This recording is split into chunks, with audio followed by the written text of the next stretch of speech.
Welcome to the Summit for Wellness podcast, where we help you climb to the peak of your health. And now, here is your host, Brian Carroll.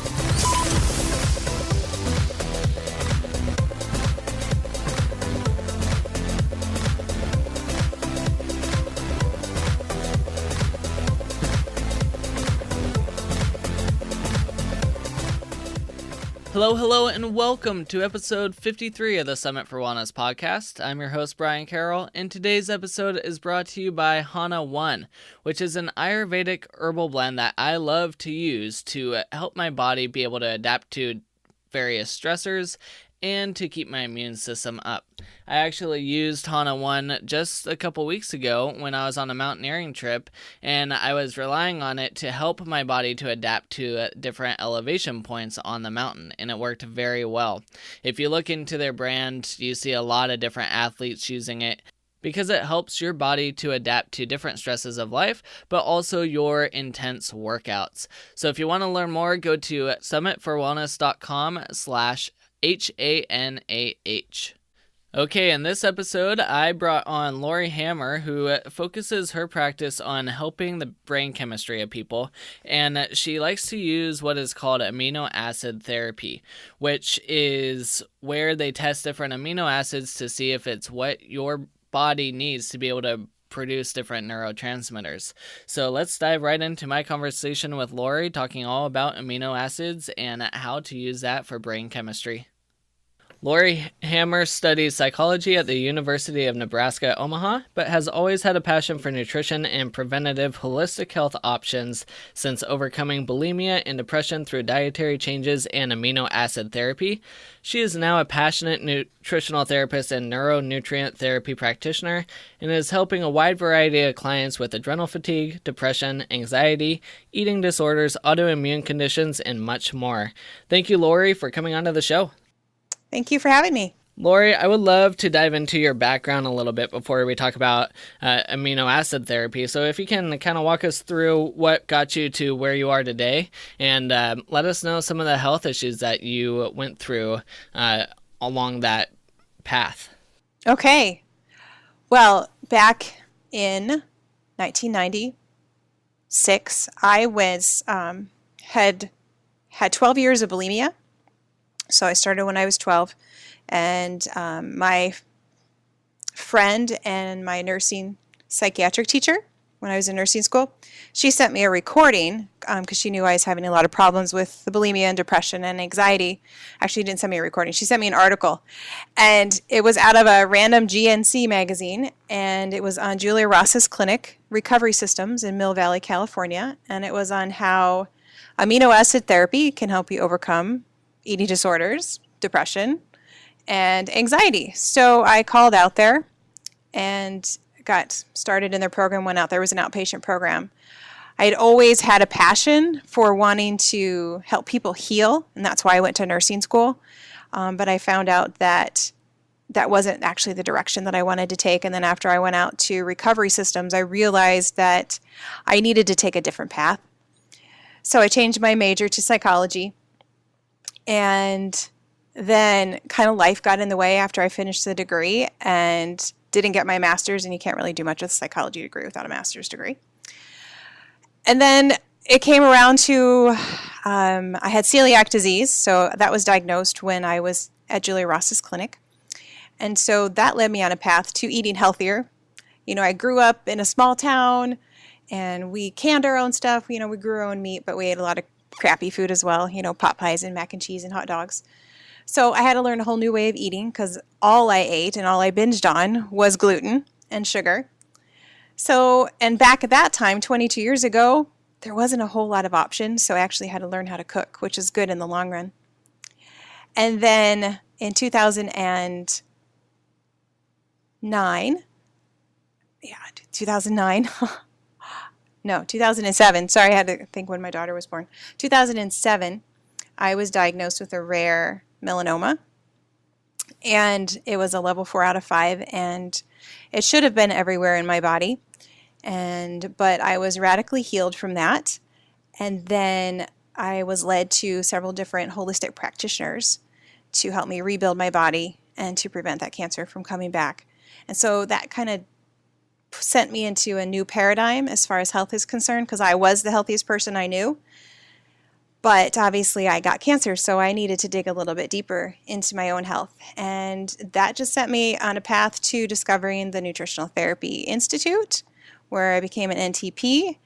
And then I kind of came full circle and was trained by Julia Ross again. She'd been my mentor for quite a few years since I'd been out there.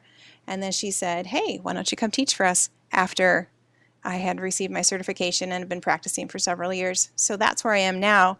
My children also have celiac disease and some other health challenges. And so throughout the years, just with that personal experience, has led me to dig deeper into, my health, their health, and then in helping others. I'm curious, since the cancer that you had was so far along when it was diagnosed, did you go through conventional therapies to reduce the cancer and then use holistic practices afterwards, or was it a mix of both, or did you just use holistic practices?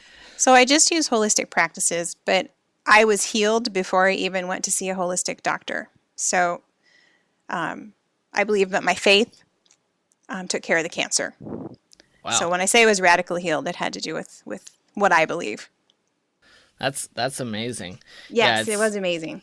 It's talking with different people that have gone through cancer and hearing their stories, it's really neat to see people that have used other methods other than just the conventional treatments to be able to get through their cancer diagnosis. So that's really neat to see. So can you start diving into what is amino acid therapy and what is it used for? Oh, it's used for a whole host of issues. Mainly, people come to me because they have depression and anxiety, or they have really intense food cravings. So the amino acids can help relieve anxiety, depression. They help with you to deal with stress, some pain relief. But a lot of it has to do with food cravings and overcoming that deep desire to eat chips and sugar and gluten and all those kind of things, because that has to do with a deficiency in your neurotransmitters. So amino acid therapy helps us to rebuild those neurotransmitters so that we don't have those cravings, so that we can eliminate depression and anxiety, obsessive compulsive, all those types of different things. So when you're doing amino acid therapy, are you using specific proteins or just specific amino acids themselves to help with the processes? Great question.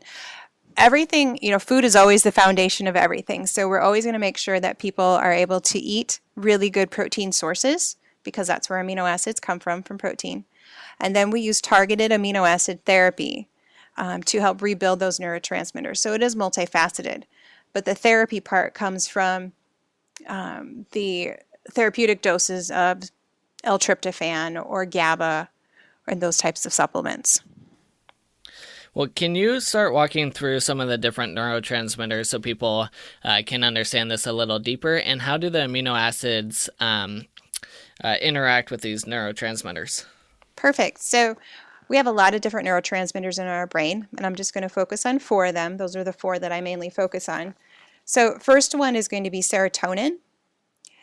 And serotonin is our happy, feel good, life is good when your serotonin levels are optimal. So you're not angry, you're not irritable, you're not obsessing, you're not depressed, you're not anxious, you sleep well, those types of different things. And the specific amino acid that we use to support the serotonin level would either be 5-HTP or L-tryptophan.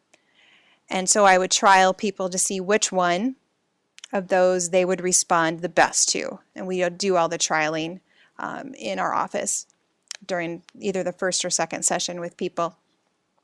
And so once that way, we can find exactly what dose we want to start with. So when I say trialing, I mean we're opening up a capsule underneath the tongue, and then we're waiting for a reaction. And then once we get to the dose that they're reacting to, whether it's 1 capsule or 4 capsules, then that's the dose that we start with. And it's a lovely to watch the clients have a change immediately. So when they walk out of the office, their serotonin levels are already boosted. They don't have to wait for that boost to happen, 3, 4, 5 days later. The second one that I work with would be your endorphins. And that is also a very comforting neurotransmitter. You feel a lot of joy. You feel a lot of peace when your endorphins are at optimal levels. And I use a product called Endorphagen, which is DPA, D-phenylalanine, or DLPA, which is DL-phenylalanine. And we decide, which one the client would respond best to. And then there's GABA. That's your stress reliever. So if you're having a hard time letting out a deep breath, or you're feeling overwhelmed, overworked, then GABA is really what you're probably deficient in as well. And so again, we find the correct dose for that. And then your catecholamines. Your catecholamines are important for focus, for attention, for energy. And so when your catecholamines are off, you're kind of rabbit trail all around in your brain. And you have a hard time focusing and you can't finish a task, is what I hear a lot of women say to me. And so we use L-tyrosine or LPA, which is L-phenylalanine, to help relieve those symptoms and to rebuild that neurotransmitter. And then, of course, there's blood sugar balancing, and L-glutamine we use quite often to balance the blood sugar, because if your blood sugar is off, then all the neurotransmitters are going to be off. I'm curious, when you're testing these different amino acids and you're putting it under the tongue, how long are you waiting to see a reaction? And what type of response are you looking for when you're doing that? Right. So it's 1 to 5 minutes is generally when the response will happen. So it's pretty immediate. And then we're looking to see if people notice a difference cognitively. So are they able to think different? Is their outlook a little bit better? Emotionally, do they all of a sudden have more joy? Did a smile come to their face? Things like that. And then physically, sometimes people feel a physical difference. Maybe their shoulders relax. They're able to take a deep breath. All of a sudden their legs, they don't have that restless leg feeling anymore. It could be a wide variety of things. So I don't like to plant a whole lot of thoughts into people's head before I ask them, how are they feeling cognitively, emotionally, or physically? Because we get a wide variety of answers. So, you mentioned for some people the dosing could be 1 to 4 capsules. So if you put 1 capsule under the tongue, do you wait the 5 minutes before you add in other capsules, or do you just slowly keep adding it in until you start getting a response? We'll wait anywhere from 1 to 5 minutes. Most people respond quicker than 5 minutes. And so I do a lot of health history while we're waiting. So it's not just staring at each other and waiting for something to happen. Okay. And then so you're looking at the neurotransmitters, and you're looking at what those neurotransmitters do within the body. So that's kind of giving you guidance into which amino acids to test on these people. Do people typically come in having multiple issues with different neurotransmitters, or is it usually focused around one at a time? People come in with all sorts of different issues. I cannot remember ever having a person with only one neurotransmitter issue. It's always 2 or more. The most common is going to be a serotonin deficiency. That is the first neurotransmitter to take a hit when we're eating a high sugar diet, a high starch diet. When we're under a lot of stress, we're under eating, or we're not eating enough protein, your serotonin is going to get used up first, and that's the one I see the most often. Second, I would say, would be probably GABA, just being able to deal with stress appropriately and that overwhelmed, overworked feeling. Those would be the most common. But people come in with, needing all 4 neurotransmitters and help with their blood sugar balancing. When you're using the amino acids to help with the brain chemistry, do you go off of the dosing that you tested for, and do you keep them on that for a certain period of time, or how do you figure out how long they should be on a protocol of amino acids? Great. So that is a dose we start with. So if somebody needed 4 L-tryptophan, and then we would do that 4 times a day, most likely, depending on their cravings, depending on their mood. That's where the health history comes in. If they don't have any issues with anxiety and depression in the morning, then we won't need to start that in the morning. We'll start that mid-morning or mid-afternoon for them. But we have weekly check-ins every 7 to 10 days with clients, And so I want to know, I give them a specific form. It's called an amino acid assessment form. And it goes through a whole symptom checklist. And they do that before we start using the amino acids, and we do it weekly until those symptoms are down to anywhere from 0 to 2 on a scale of 1 to 10. And once they've been on that level for at least 3 months, then we can try to start tapering them off. Most people need to be on the amino acids for at least 6 months, sometimes more, just depending on the severity of their symptoms and what they have going on in their life. And then we adjust the doses accordingly. So if their symptoms are going down, then we stay at the same dose. If their symptoms are the same from week 1 to week 2, then we'll probably increase specific times a day or add another amino acid depending on what they need. So it's very targeted, and we stay on top of things. So I'm assuming that if they're having an amino acid issue, then you're stepping back and you're also looking at their diet and if they're actually digesting proteins and other foods as well. So can you talk about how the diet plays a role in the neurotransmitter function? And when you're working with people with amino acid therapy, how do you work with the diet and the amino acids so that they're getting a full, well-rounded protocol? So I start with the amino acids first, because I have found that if the brain isn't balanced, it's very hard for people to be compliant and be consistent with the diet that they need to follow. It's really hard to not eat sugar, to not eat gluten if your brain isn't balanced, because it's using those foods as comfort. It's using those foods to boost, to have that serotonin rush or to have that endorphin rush. So we need to balance the brain first, then start talking about diet. And we start talking about that in the first session, but I don't start hammering things home with them until I know that they're a little bit more stable and they're able to make those changes, because the last thing we want to do is to make our clients feel like they're inadequate or that they failed. Nobody wants to eat a dozen donuts, and nobody wants to live on pop and coffee and those kind of things. So when they come to you or come to us, they're really vulnerable. And so the brain balancing is the most important, using the amino acids. And then we really work on targeting their protein intake. And so we want to make sure that people are getting a good 4 to 5 ounces of protein 3 to 4 times a day. So that's going to be 30 to 40 grams of protein. Because you have to have enough protein in order to make the neurotransmitters, because the protein breaks down into amino acids, and the amino acids feed the neurotransmitters.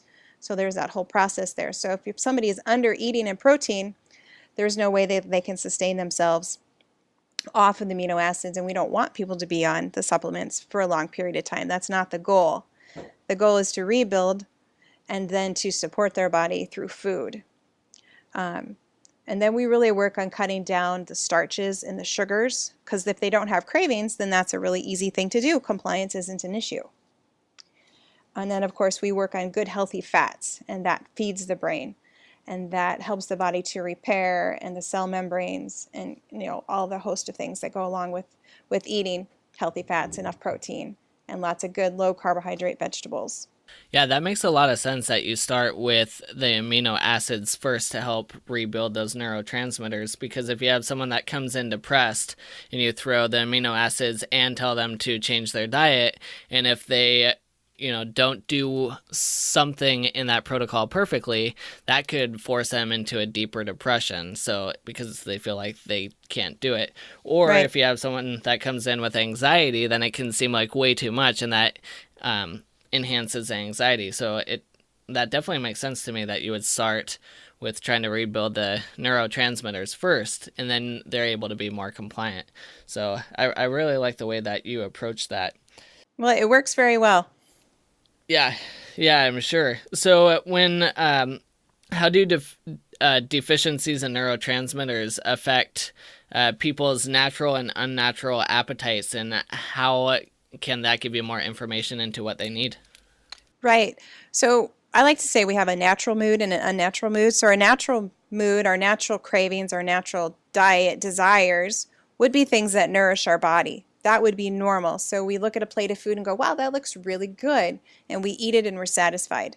When our neurotransmitters are deficient, we're looking for something to boost them, to fill the void.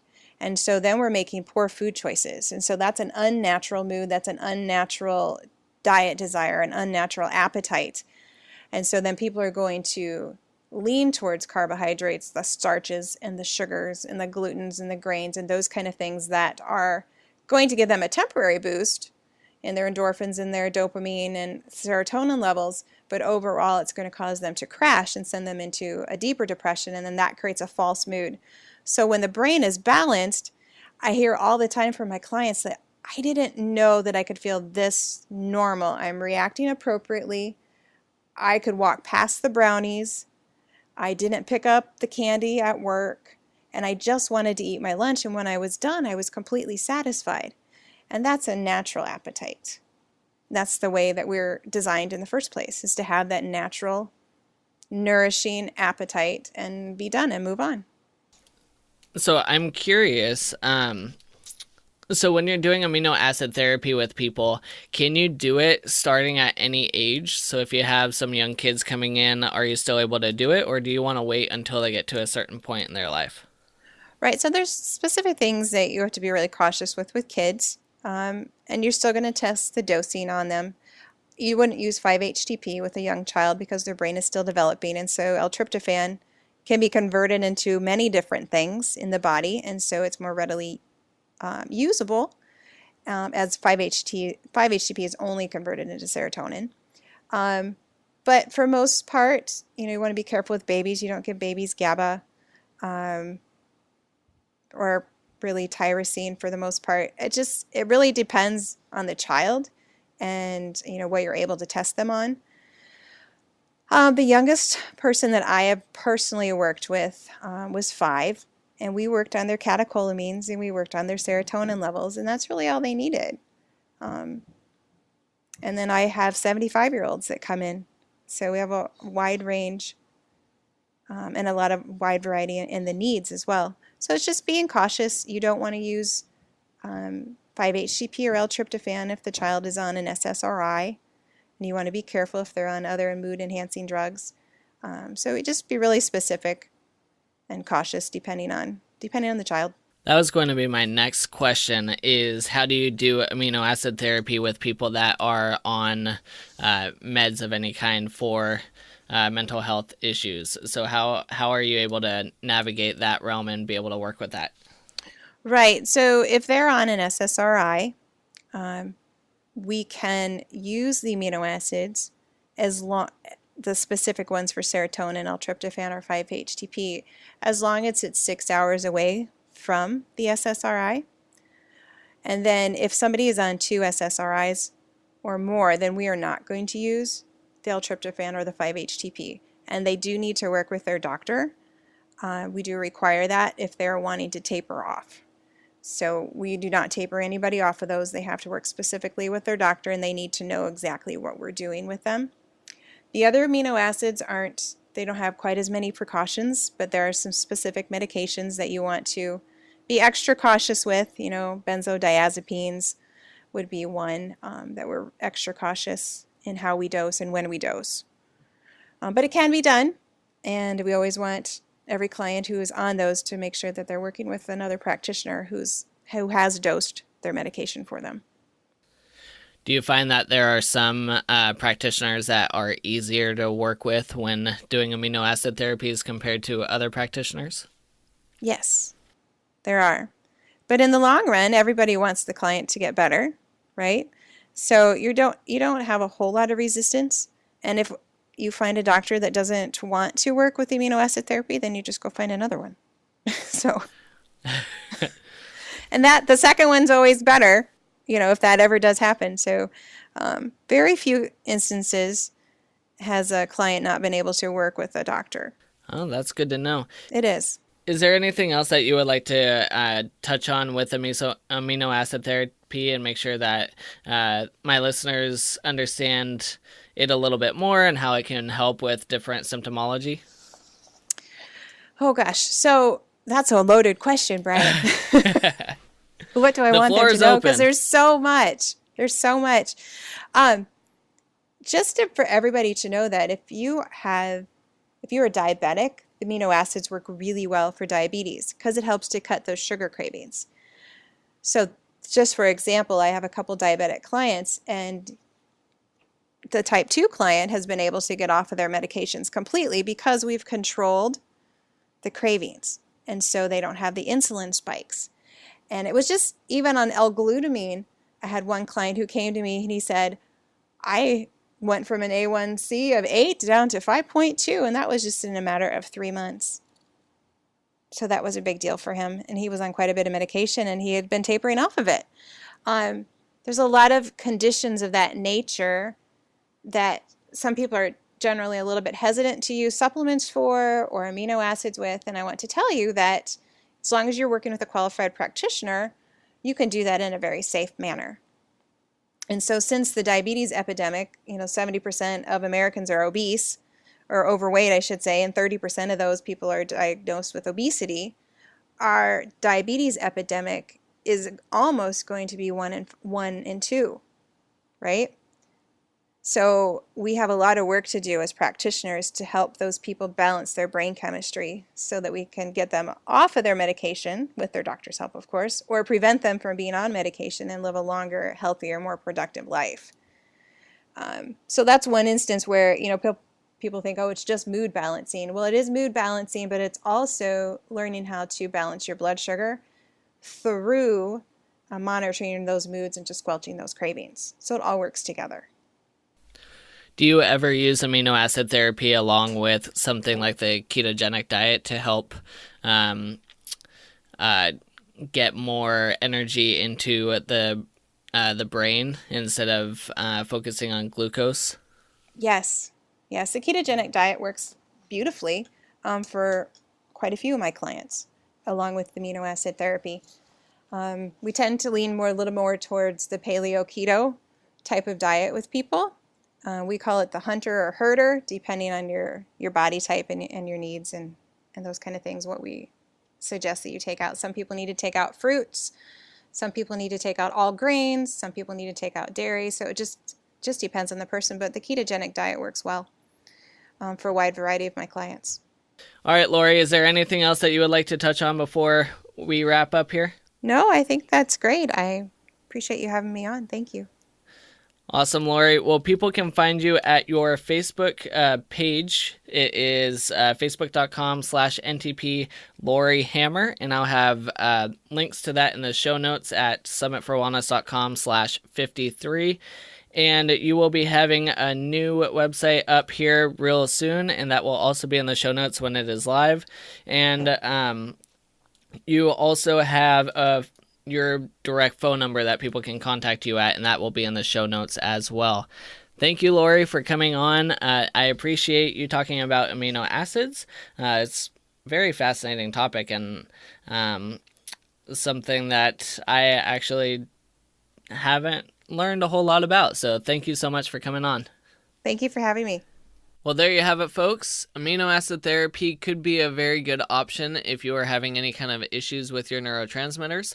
I've used the ketogenic diet a lot in my practice to help with neurotransmitters, but I have not used amino acid therapy because I didn't really know much about it. So I'm really glad Laurie Hammer came onto the show to talk more about amino acid therapy and how people can use that to support neurotransmitter function.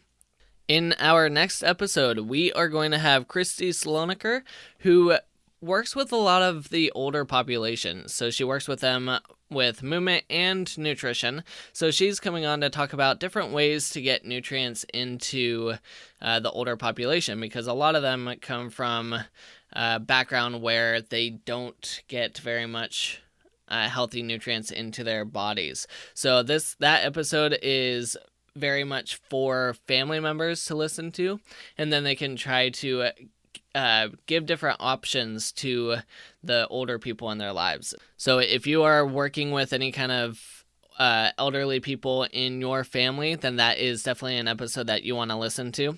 Okay, if you enjoyed this episode, then please take a couple moments to go to iTunes to leave us a rating and review. Those ratings and reviews really do matter in the podcasting world. I can't express it enough. It does help to get us in front of more people. So if you just took a couple moments to help us out a little bit, that would be greatly appreciated. You can go to summitforwellness.com/iTunes. Keep climbing to the peak of your health, and we will see you next time.